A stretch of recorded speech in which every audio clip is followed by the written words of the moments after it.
Thank you for coming and speaking to us today. Can you tell us a little bit about your background? Sure. I have an applied science degree with honours in threatened species management. After I finished uni, I actually started doing honours in genetic engineering and switched fields, worked as an organic chemist for a little while, and then started out in the non-government sector, working for the Tasmanian Conservation Trust. After that role, I moved into government roles which have varied from extension officers, working in conservation planning in the forest industry, and working in various iterations of this agency in roles ranging from policy type officer roles to assessment roles, and now I've ended up in the threatened species and marine conservation area. Oh, great. So what academic skills are you looking for in graduates? So in graduates we have a graduate program, and when we see new people coming in, I guess first and foremost is that they've gone through a process of getting a degree.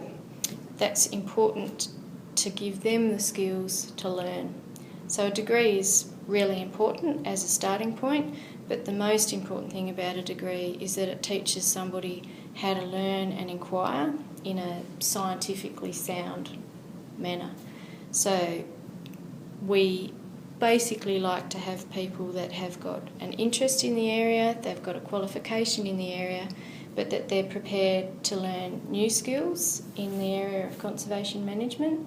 So that may mean that people that start out thinking they're going to work on plants end up working much more broadly on wildlife management and conservation management in general, so vegetation communities, all that type of stuff. So the skill to learn is really important. I guess some of the other skills that are really useful is that ability to interact with other people. We interact with everybody from the public on the phone saying, I think I've got a masked owl up a tree, to the secretary of our department, to the minister's office, to the Commonwealth on a range of conservation related matters. So we need people to have the capacity to interact with others, to communicate clearly, and that includes both being able to write and being able to be adaptive in how you write. So coming from university where you've done essays or scientific papers, even if you've done postgraduate work, coming from that to working in government is quite different. So there are actually quite a different set of skills in terms of being able to write and communicate within government. What you'll often find is that people can read and write scientifically, but then trying to communicate that to the minister's office becomes quite difficult because the language is different and the key issues that you might pull out of a scientific study might be different. So government is a different world, basically, and needs a different set of skills. Yeah. Brilliant. So are non-academic skills really important as well?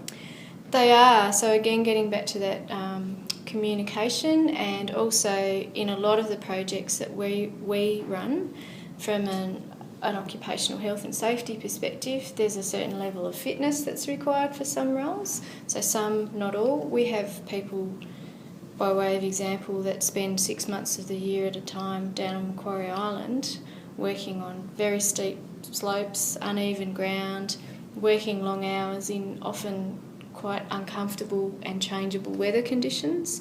So a commitment to maintaining and having a level of fitness can also be really important. I also think, from my own personal background, I've done a bit of travelling, and I think it's also really useful to have perspective. Tasmania is a fantastic place, and we've got some awesome opportunities and awesome reserves that we already have in place. And I think being able to put into perspective what we've got is really important. So I'd also say that from a life skills perspective, travelling and enabling yourself to have perspective is really important, because it stands you in really good stead in all of the discussions that you have and in converting science into policy, it's a really good skill to have as well. So.